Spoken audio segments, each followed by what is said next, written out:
My father. My father is a very kind and hardworking man. He goes to work every day to take care of our family. He wakes up early in the morning and gets ready for work. My father helps me with my homework and teaches me new things. He always encourages me to do my best in school. On weekends, he spends time with us and plays games in the garden.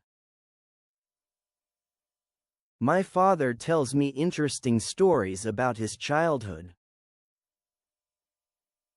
He is very strong, brave, and always protects our family.